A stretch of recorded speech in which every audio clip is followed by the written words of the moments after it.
Nós vamos fazer o estudo do nosso livro Fonte Viva. Nós estamos estudando o texto só um instantinho, número 46, na cruz, que traz para nós uma referência daquela passagem do livro de Mateus que fala do julgamento e da crucificação de Jesus. Eu vou fazer a leitura aqui, que é sempre bacana a gente contextualizar as passagens que Emmanuel traz para nós, e essa talvez nós podemos considerar como sendo uma das passagens mais dramáticas da Bíblia, né? Porque conta a história detalhadamente, porque aquilo que nós temos no Antigo Testamento são pequenos fatos que são relatados, e mesmo que sejam fatos catastróficos, eles são contados de uma forma muito objetiva.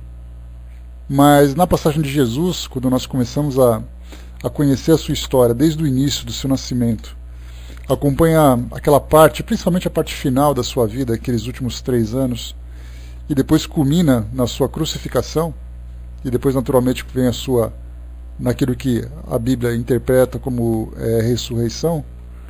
Então vamos ler um pouquinho dessa história para a gente relembrar, já que muitas vezes nós ouvimos apenas algumas passagens, lembramos de alguns fatos, mas não nos damos ao trabalho de fazer a leitura da Bíblia, exatamente porque é uma questão cultural. Para nós espíritas, a Bíblia, como sendo uma fonte de ensinamento, ela é bastante produtiva, mas como sendo para nós a palavra divina, da forma como as religiões tradicionais interpretam, para nós já não tem esse valor, né? Então vamos aqui então ler essa passagem apenas a título de conhecimento. E chegando amanhã, todos os príncipes dos sacerdotes e os anciãos do povo formavam juntamente conselho contra Jesus para o matarem. E maniatando-o, o levaram e entregaram ao presidente Pôncio Pilatos. Então Judas, o que o traíra, vendo que fora condenado, trouxe arrependido as 30 moedas de prata aos príncipes dos sacerdotes e aos anciãos, dizendo: pequei traindo o sangue inocente. Eles, porém, disseram: que nos importa? Isso é contigo. E ele, atirando para o templo as moedas de prata, retirou-se e foi se enforcar. E os príncipes dos sacerdotes, tomando as moedas de prata, disseram: não é lícito colocá-las no cofre das ofertas, porque são preço de sangue. E tendo deliberado em conselho, compraram com elas o campo de um oleiro para a sepultura dos estrangeiros. Por isso foi chamado aquele campo até o dia de hoje Campo de Sangue. Não dia de hoje na nossa atualidade, né? Dia de hoje naquela época. Eu não conheço ainda a história desse campo e não sei se ele existe ainda hoje, nos nossos tempos atuais. Então se realizou o que vaticinara o profeta Jeremias. Tomaram as 30 moedas de prata, preço do que foi avaliado, que certos filhos de Israel avaliaram, e deram-nas pelo campo do oleiro, segundo o que o Senhor me determinou. E foi Jesus apresentado ao presidente, e o presidente o interrogou, dizendo: és tu o rei dos judeus? E disse-lhe Jesus: tu o dizes. E sendo acusado pelo príncipe dos sacerdotes e pelos anciãos, nada respondeu. Disse-lhe então Pilatos: não ouves quanto testificam contra ti? E nem uma palavra lhe respondeu, de sorte que o presidente estava muito maravilhado. Ora, por ocasião da festa, costumava o presidente soltar um preso, escolhendo o povo aquele que quisesse. E tinham então um preso bem conhecido, chamado Barrabás. Portanto, estando eles reunidos, disse-lhes Pilatos: qual quereis que vos solte, Barrabás ou Jesus, chamado Cristo? Porque saiba que por inveja o havia entregado. E estando ele assentado no tribunal, sua mulher mandou-lhe dizer: não entres na questão desse justo, porque num sonho muito sofri por causa dele. Mas os príncipes dos sacerdotes e os anciãos persuadiram a multidão que pedisse Barrabás e matasse Jesus. E respondendo o presidente, disse-lhe: qual desses dois queres vós que eu solte? E eles disseram: Barrabás. Disse-lhes Pilatos: que farei então de Jesus, chamado Cristo? Disseram-lhe todos: seja crucificado. O presidente, porém, disse: mas que mal fez ele? e eles mais clamavam, dizendo: seja crucificado. Então Pilatos, vendo que nada aproveitava, antes o tumulto crescia, tomando água, lavou as mãos diante da multidão, dizendo: estou inocente do sangue desse justo, considerai isto.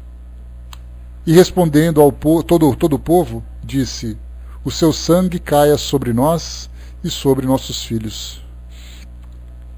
Então soltou-lhe Barrabás, e tendo mandado açoitar Jesus, entregou-o para ser crucificado.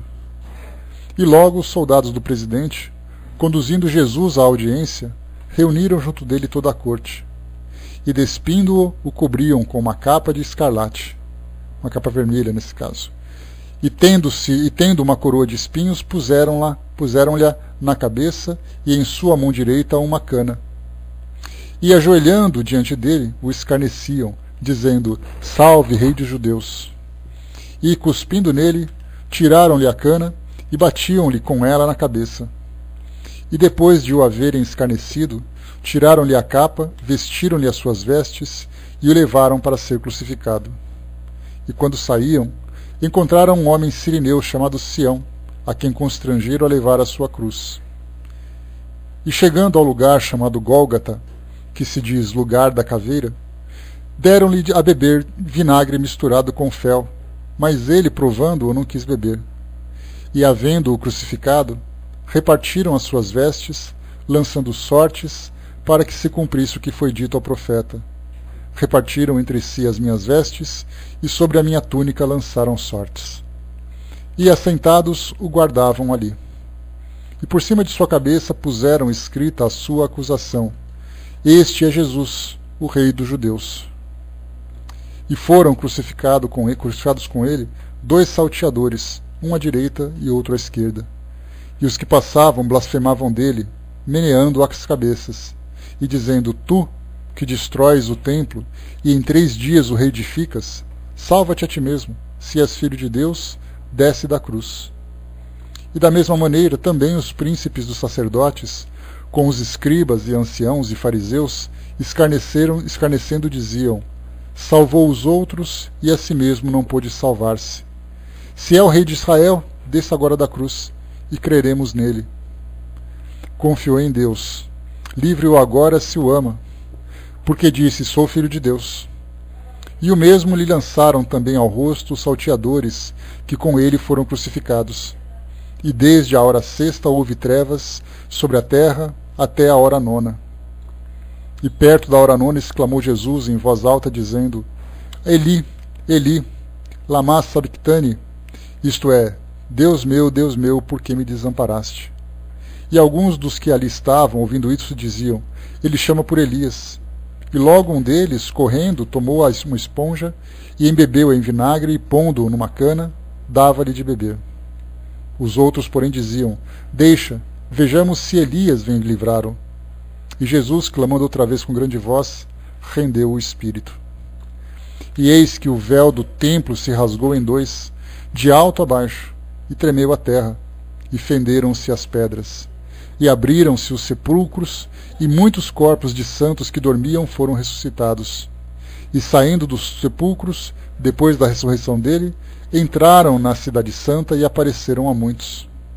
E o centurião e os que com ele guardavam a Jesus, vendo o terremoto e as coisas que haviam sucedido, tiveram grande temor e disseram: verdadeiramente, este era o Filho de Deus.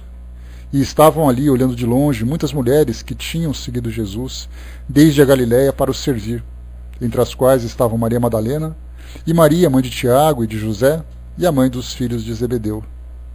E vinha já à tarde, chegou um homem rico, de Arimateia, por nome José, que também era discípulo de Jesus. Este foi ter com Pilatos e pediu-lhe o corpo de Jesus. Então Pilatos mandou que o corpo lhe fosse dado.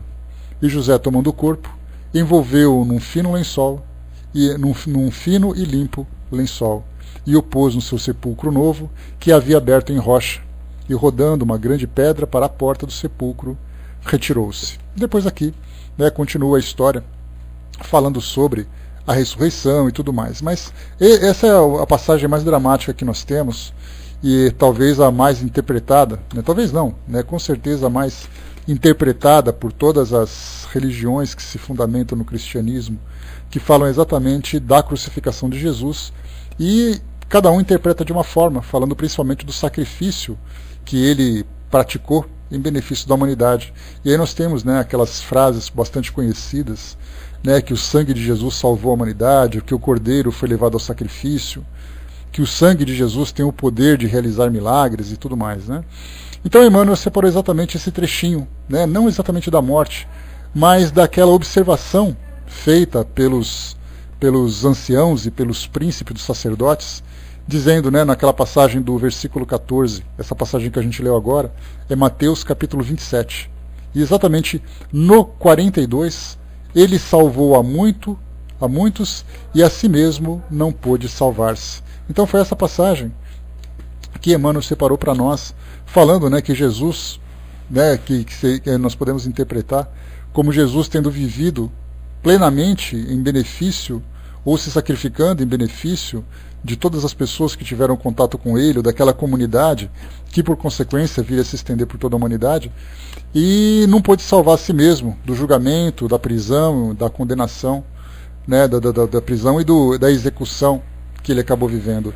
Então Emmanuel conta para nós o seguinte aqui: sim, ele redimira a muitos, estender o amor e a verdade, a paz e a luz, levantar a enfermos e ressuscitar a mortos. Entretanto, para ele mesmo erguia-se a cruz entre leões. Em verdade, para quem se exaltara tanto, para quem atingira o pináculo, né, que é o topo daquilo que se propunha a fazer, sugerindo indiretamente a própria condição de redentor e rei, a queda era enorme. Era o príncipe da paz, e achava-se vencido pela guerra dos interesses inferiores. Era o Salvador, e não se salvava. Era o justo, e padecia de suprema injustiça. Jazia o Senhor flagelado e vencido.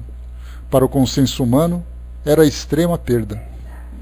Caíra, todavia na cruz, sangrando, mas de pé, supliciado, mas de braços abertos, relegado ao sofrimento, mas suspenso na terra, rodeado de ódio e sarcasmo, mas de coração içado ao amor. Tombara, vilipendiado e esquecido, mas no outro dia transformava a própria dor em glória divina. Pendera-lhe a fronte, empastada de sangue no madeiro, e ressurgia à luz do sol, ao hálito de um jardim. Convertia-se a derrota escura em vitória resplandecente. Cobria-se o lenho afrondoso de claridades celestiais para a terra inteira. Assim também ocorre no círculo de nossas vidas. Não tropeces no fácil triunfo ou na auréola barata dos crucificadores. Toda vez que as circunstâncias te compelirem a modificar o roteiro da própria vida, prefere o sacrifício de ti mesmo, transformando a tua dor em auxílio de muitos. Porque todos aqueles que recebem a cruz em favor dos semelhantes, descobrem o trilho da eterna ressurreição. Então aqui para nós é fazendo uma comparação daquilo que Jesus viveu. Aliás, Jesus sendo para nós, né, bom dia pessoal que chegou, Jesus sendo para nós a maior referência que nós podemos ter em termos de conduta, né, diferentemente, por exemplo, do que nós observamos hoje na visão geral daqueles que seguem o cristianismo. Nós falamos que Jesus é o Salvador, porque Jesus era o próprio Filho de Deus, porque Jesus, muitas vezes, o próprio Deus encarnado. Aliás, nós fizemos um estudo sobre esse tema lá no livro Obras Póstumas. Kardec se dedicou a algumas boas páginas para poder pegar trechos da Bíblia, tanto do Antigo Testamento como do Novo Testamento, em que Jesus se colocava como sendo um espírito, como sendo um homem, como sendo um mensageiro, um enviado, mas jamais como sendo o próprio Deus, né? E também sendo até profetizado e mesmo relatado pelos apóstolos. Então Jesus, para nós, dentro da visão espírita, ele é uma referência de conduta, saindo daquela idolatria natural que todos nós inevitavelmente acabamos praticando uma vez ou outra, exatamente porque é um hábito que nós temos.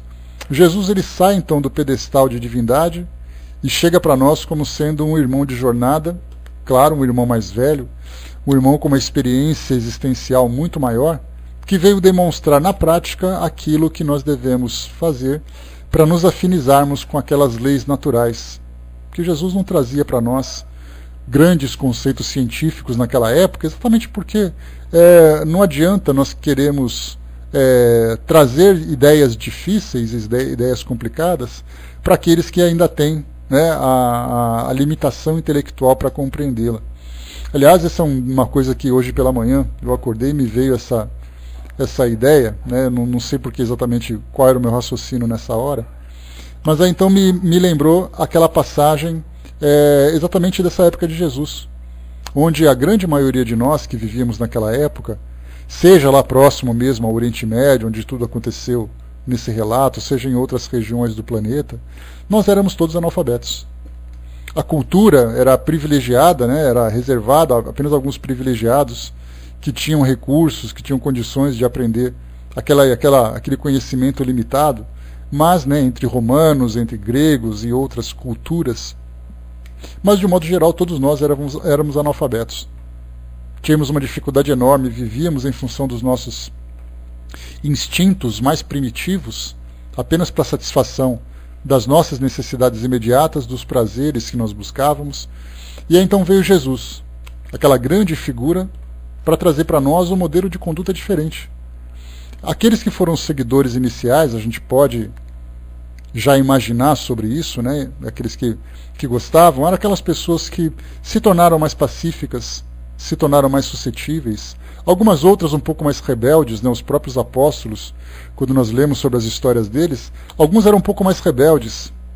O próprio Tomé, por exemplo, que aquela história, né, de tem que ver para crer e tudo mais, ele era um que, de certa forma, né, ainda que seja de uma forma muito simples, contradizia aquela questão da fé que era pregada por Jesus.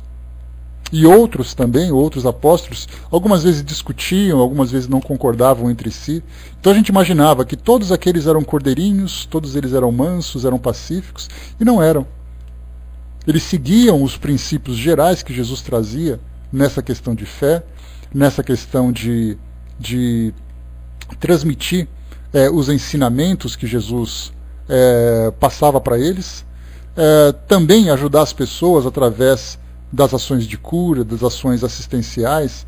Mas muita gente, muitos desses apóstolos faziam, mas faziam meio que reclamando, né? Será que nós temos que ir mesmo? Tinha que ir meio que contrariados com aquelas orientações que eram passadas e tudo mais. Então eles fizeram o trabalho deles, mas naquele povo que era absolutamente ainda embrutecido pelas necessidades materiais, pelas necessidades existenciais, né? E aí então Jesus veio com um comportamento diferente. Veio falar para todos sobre o amor, tudo aquilo que nós observamos no Sermão da Montanha, quando ele fala, né, as bem-aventuranças principalmente, os mansos e pacíficos, bem-aventurados, todos aqueles que demonstravam uma conduta diferente daqueles que eram os opressores, daqueles que eram os perseguidores.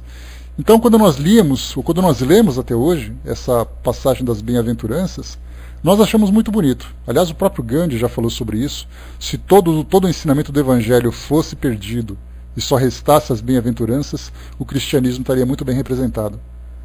E aí mostra para nós, mansos e pacíficos. Nós achamos linda essa passagem. Podemos imaginar Jesus sentado ali na montanha, fazendo a sua pregação, no alto do monte ali, fazendo a sua pregação, né, com aquelas passagens belas, com aquela voz encantadora, com aquele magnetismo sedutor que praticamente era irresistível para aqueles que se aproximavam dele. E aí então nós achamos uma beleza. Mas aí então começar a viver aquilo na prática do dia a dia já era muito diferente. Então desde aquela época era assim, e hoje, né, é um pouco diferente, porque nós amadurecemos, graças ao bom Deus.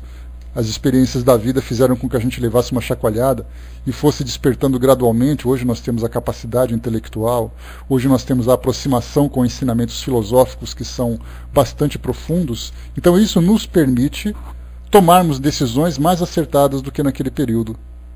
Viver, por exemplo, numa região reprimida por um governo imperialista, como foi o caso daquela época dos romanos, em que você tinha que obedecer, você tinha que pagar os impostos, você mal tinha, né, o seu próprio sustento, salvo alguns que eram comerciantes e que eram mais bem dotados em termos de questões materiais, mas a maioria era uma população oprimida, uma população cheia de necessidades, e de repente vivendo no meio, num ambiente onde o governo retirava tudo que eles tinham, inclusive a própria liberdade. E aí Jesus, quando trazia aquele ensinamento, as pessoas achavam bonito, conseguiam seguir até certo ponto. A gente pode dizer que de 100% daquilo que Jesus passava, 10%, 20% era aquilo que era seguido por aqueles seguidores. E olha que nós falamos daqueles que eram os mais fiéis.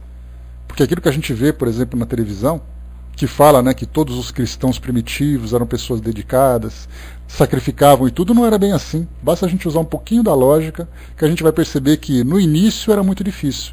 Se hoje nós temos essa dificuldade para seguir os ensinamentos de Jesus, imagina naquele período.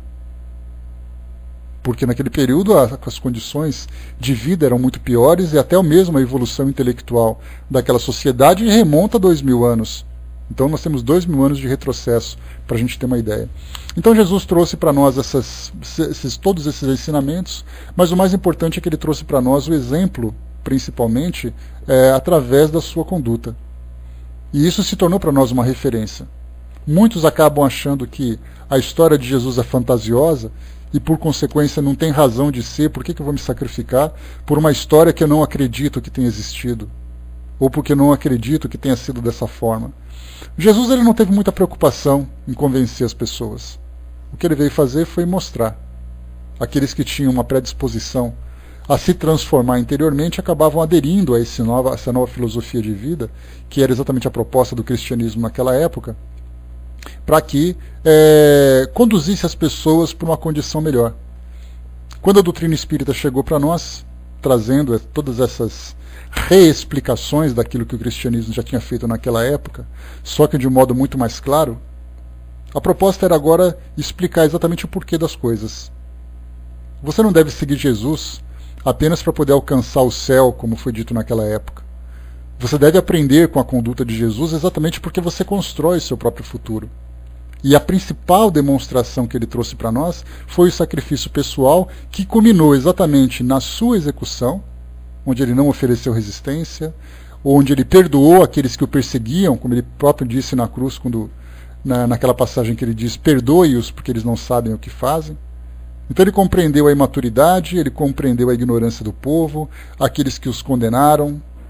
Aliás, a gente pode imaginar, se é possível isso, a consciência daqueles espíritos após a desencarnação, de verem exatamente o que aconteceu. O mais próximo que a gente consegue perceber é no livro Há 2000 Anos, né, onde o senador Públio Lentulus, né, ou Públio Lentulus, que veio, né, a ser no futuro o espírito de Emmanuel, que ele conta a sua própria história, ele fala sobre os dramas de consciência que ele viveu naquela época, onde ele recebia a sugestão da esposa para que considerasse a inocência de Jesus, e ele, como senador romano, não dava muita importância a isso, porque ele tinha outros compromissos políticos a tratar com o próprio governo do qual ele participava. Então os dramas das pessoas, dos soldados, das pessoas que condenavam, dos governantes, dos sacerdotes, como foi a existência desses indivíduos após a desencarnação naqueles primeiros momentos. 2 ou 3 encarnações após essa passagem de Jesus, como viveram esses espíritos. Espero que nenhum de nós tenhamos sido eles, né? Porque certamente foi um sofrimento muito grande.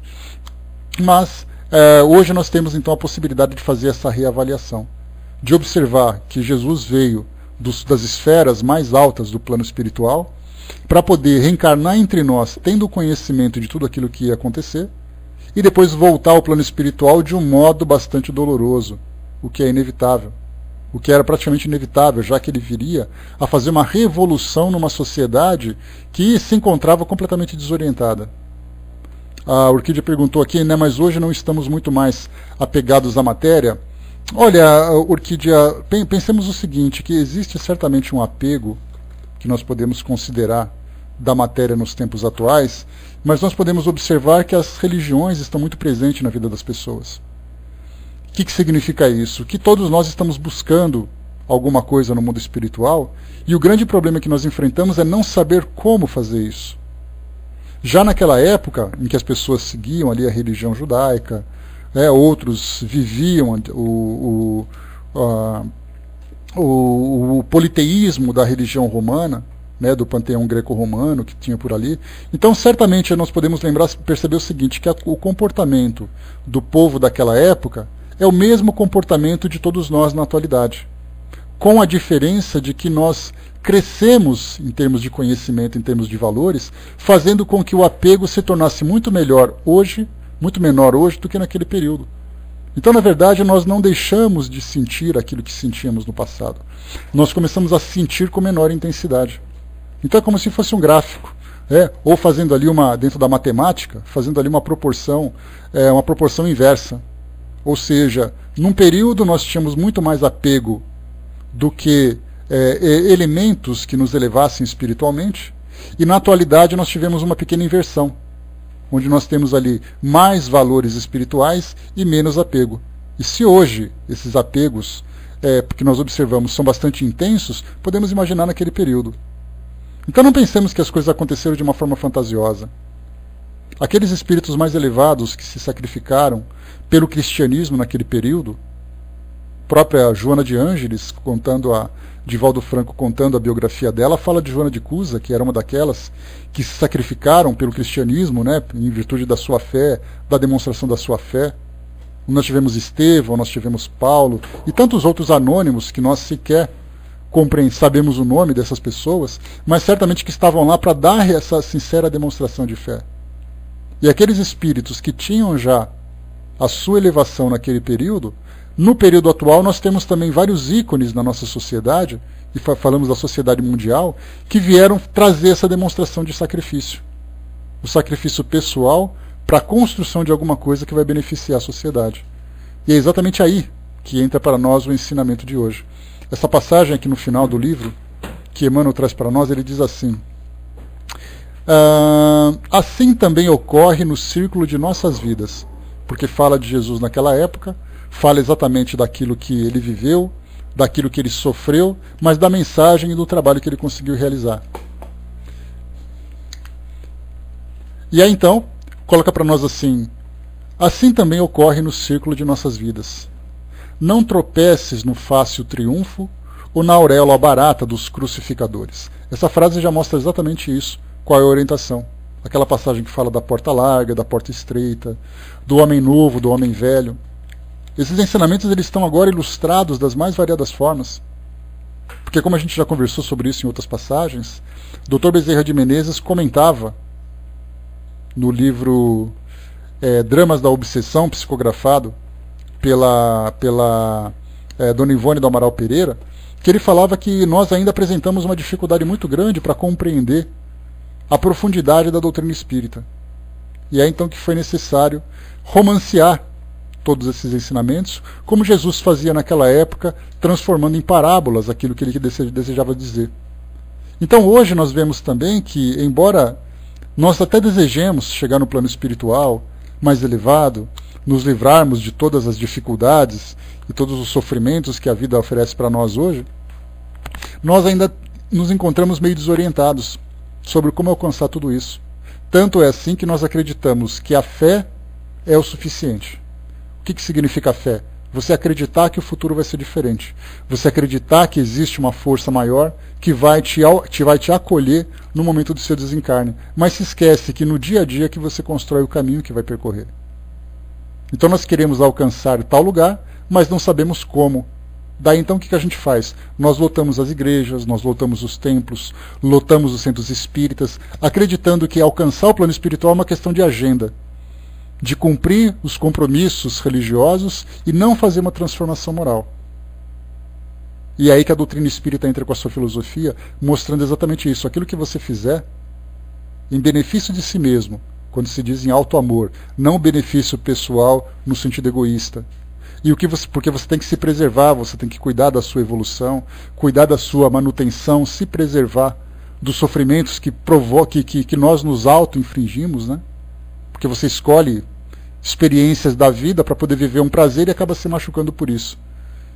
E aí você não tem a quem culpar. Nós não temos a quem culpar, de dizer assim, olha, a culpa é de fulano que fez isso comigo, eu sou inocente. De um modo geral, o sofrimento que nós provocamos é um sentimento, na verdade, é uma escolha que nós fizemos, e a culpa recai sobre nós mesmos.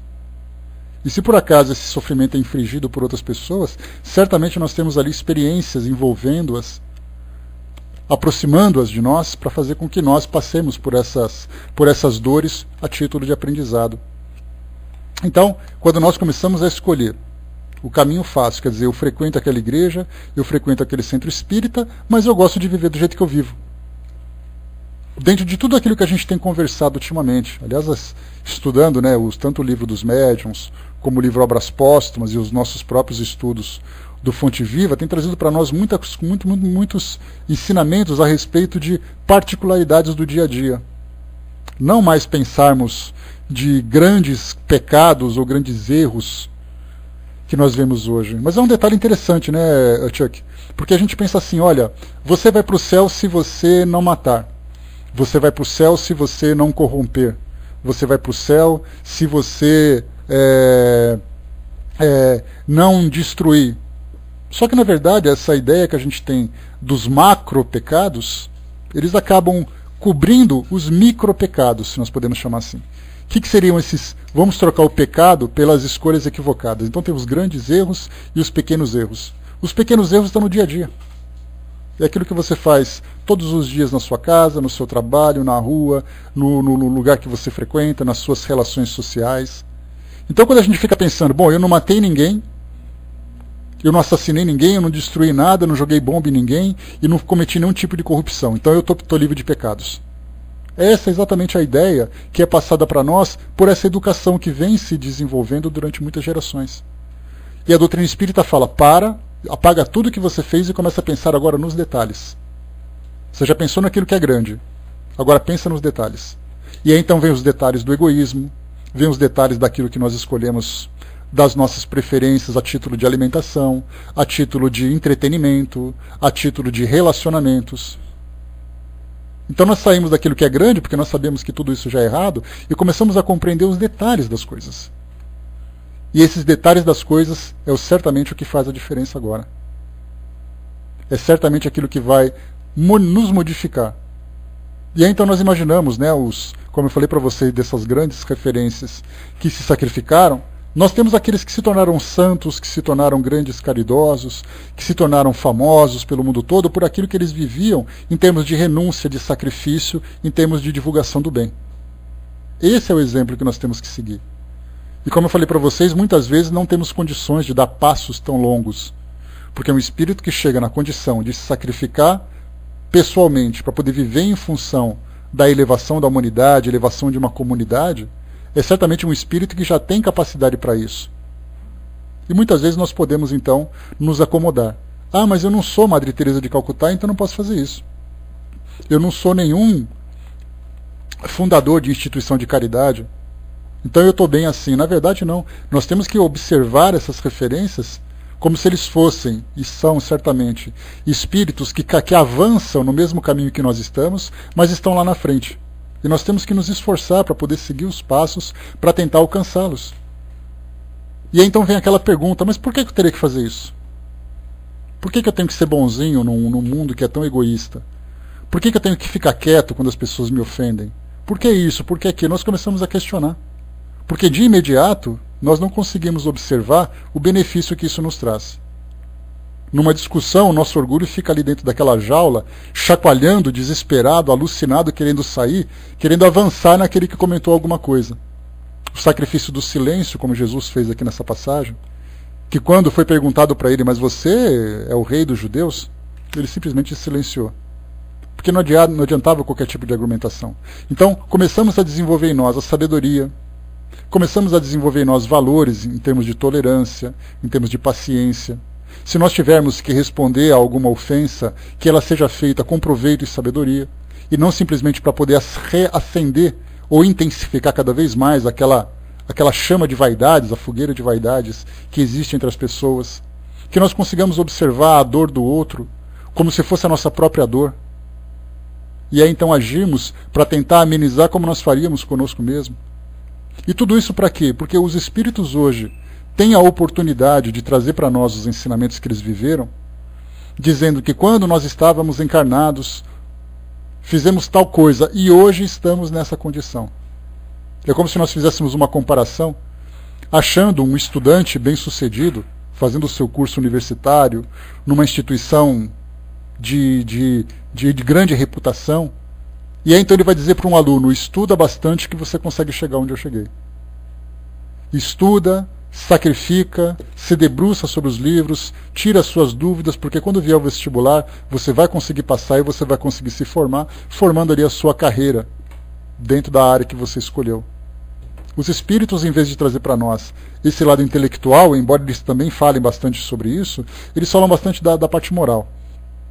Nós passamos no vestibular, entre aspas, o vestibular moral que a vida trouxe para nós. E o vestibular moral ele não é intelectual, ele é prático. Então, já que você é uma pessoa generosa, vamos observar a sua generosidade em termos práticos. Já que você é uma pessoa paciente, ou você desejaria ser paciente, vamos submetê-lo a experiências que vão exigir de você paciência.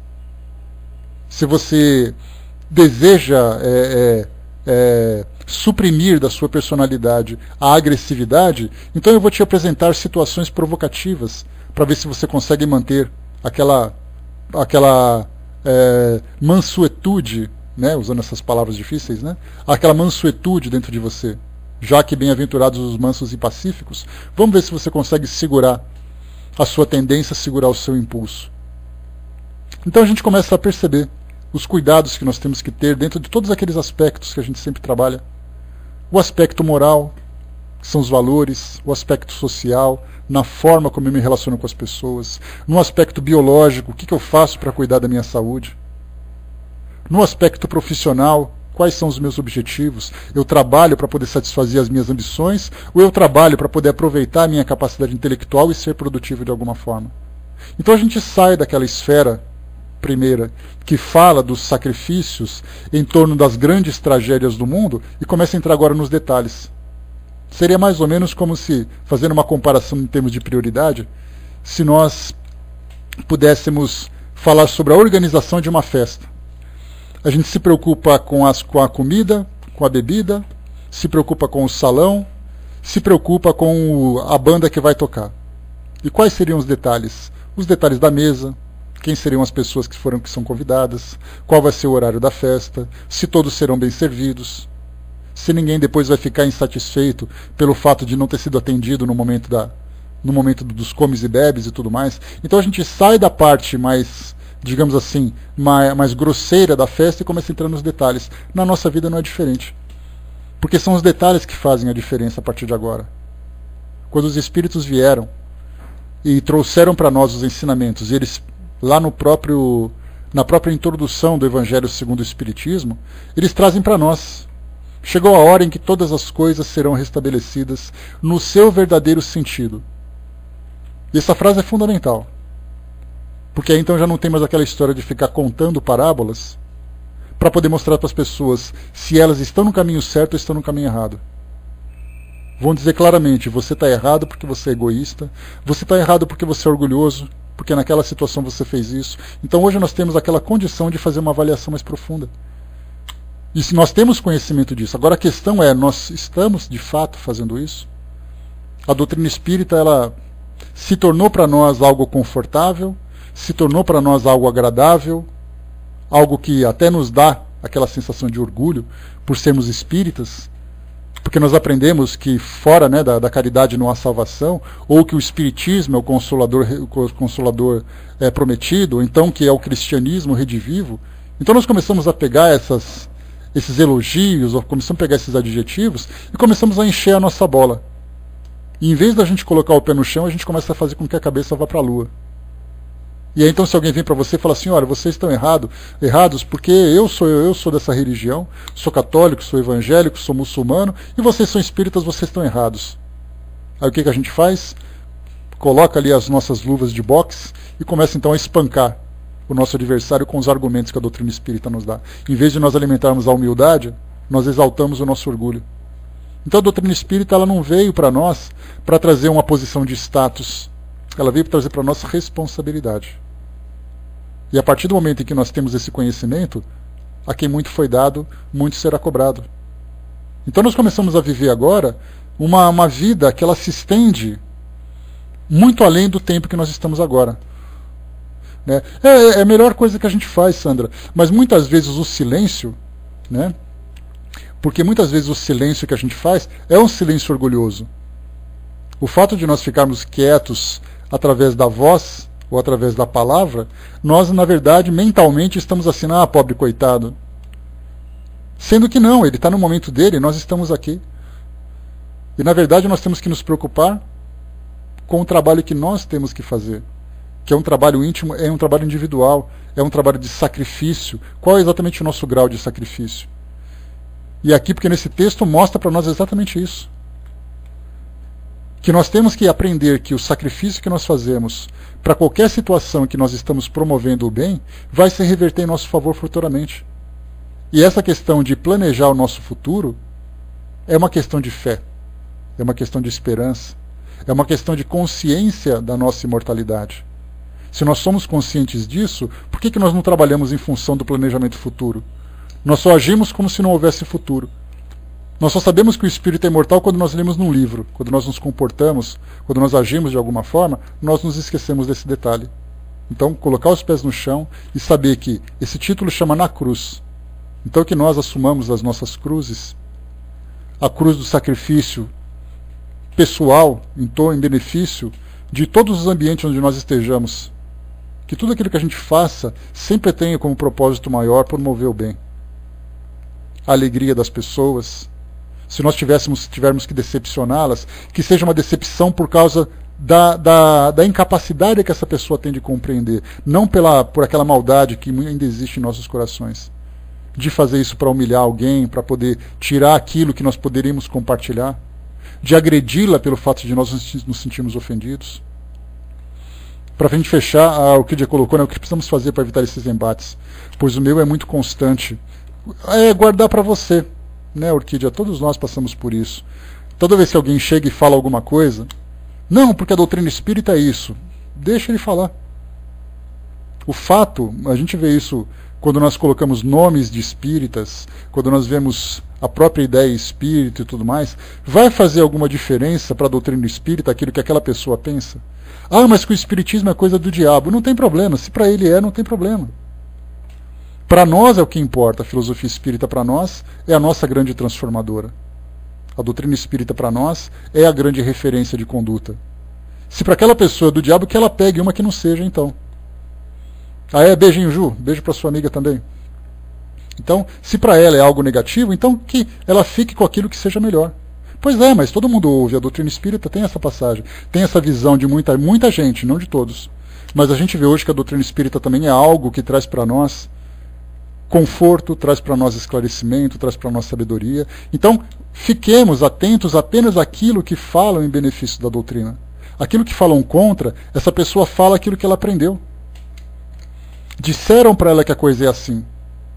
Então disseram errado. Então não tem problema, mais dia ou menos dia, ela vai perceber que as barreiras das religiões, elas servem simplesmente para poder afastar as pessoas. Se nós alimentarmos também essas barreiras, nós seremos cúmplices dessas mesmas pessoas. Oi, Indira, beijo para você. Nós seremos cúmplices dessas pessoas, porque elas alimentam a diferença e nós colocamos mais fogo na fogueira, agredindo-a também para poder separar. Então, se alguém vier com o tapa no rosto, digamos assim, que aprendamos da outra face, silenciando, compreendendo. É a forma como ela vê o mundo. É uma forma equivocada, mas o fato dela ver o mundo desse jeito, isso não vai afetar a minha vida. Não vai afetar a minha crença. Se alguém quiser conversar sobre, vamos conversar. Se alguém quiser agredir contra, olha, desculpa, mas tchau. E lamentamos por ela, porque na verdade, como foi dito pelo próprio Jesus, a boca fala do que está cheio o coração. Se as pessoas têm isso no coração, não somos nós que vamos tirar. Se nós conseguimos tirar de nós, foi algo que nós fizemos. E essas pessoas também vão fazer no seu momento oportuno. Fraterna colocou, né, respeitar a verdade e a visão do outro, é importante, já que eu tenho a minha. Da mesma forma que nós temos pensamentos sobre essas religiões, eles têm também. A diferença é que nós guardamos para nós para não ofender as pessoas e eles não conseguem guardar. Então isso é um problema deles. Como diz para nós Jesus lá na cruz, perdoe-os porque eles não sabem o que fazem. De certo não sabem. Nós mesmos já fizemos isso muitas vezes no passado. Hoje nós estamos aprendendo a aceitar as diferenças, que é o mais importante. Né? Então, a melhor coisa que a gente faz, né? Melhor coisa. Né? Às vezes é paixão fraterna. Eu troco insegurança pela palavra paixão. A religião, de certa forma, ela mexe conosco de uma forma que nós não conseguimos compreender. Ela nos deixa fanáticos, elas nos deixa cegos, as religiões nos deixam levitando, vivendo experiências extremamente profundas, algo que nada consegue fazer a não ser a fé. E pelo fato das pessoas estarem muito apaixonadas, muitas vezes elas perdem a referência. Porque foi isso que elas aprenderam a fazer. Se você vai, por exemplo, numa guerra, para quem já assistiu ou leu alguma coisa sobre as guerras, muitos soldados estavam ali um matando o outro sem saber por quê. Eles foram enviados para um campo de batalha, disseram para ele, não deixa aquela pessoa passar por aqui. E ele falou, sim senhor, não vou deixar. Aí alguém passou e ele matou. Por que ele fez isso? Ele não sabe, porque ele estava cumprindo ordens. Quem é aquela pessoa? Ele não sabe quem é. Não sabe onde essa pessoa vive. Não sabe qual é a família dela. Não sabe quais são os seus sonhos. Ele simplesmente sabe que tem que matar. Muitas vezes as religiões, pelo fato de pregarem os seus ensinamentos de um modo equivocado, transformam os seguidores também em soldados, que simplesmente fazem aquilo que aprenderam a fazer. E nós, diferentemente desse comportamento, temos que ensinar, através do nosso exemplo, exatamente aquilo que Jesus fez. Simplesmente assim. Aprender a silenciar, aprender a compreender e vivermos intensamente aquilo que nós acreditamos. Que é o amor, que é a verdade, que é a justiça, que é promovermos o bem onde quer que nós estejamos, fazendo qualquer coisa que nós estejamos fazendo. Você está andando numa livraria, ali você pode ter educação, você pode falar bom dia, com licença, boa tarde. Se você está no supermercado, você pode esperar o apressado para passar na frente. Se você está no trânsito, o outro está gritando do seu lado, deixa ele gritar, faça o bem. Independente do que os outros estão fazendo. A nossa conduta não deve estar condicionada àquilo que os outros fazem, porque os outros vivem em desequilíbrio. Se nós condicionarmos a nossa postura em torno disso, nós agiremos com desequilíbrio também.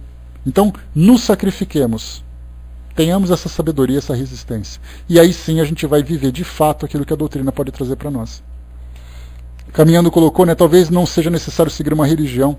Né? Vamos ver a resultante, né, já que a religião insistentemente dá sempre errado. Né?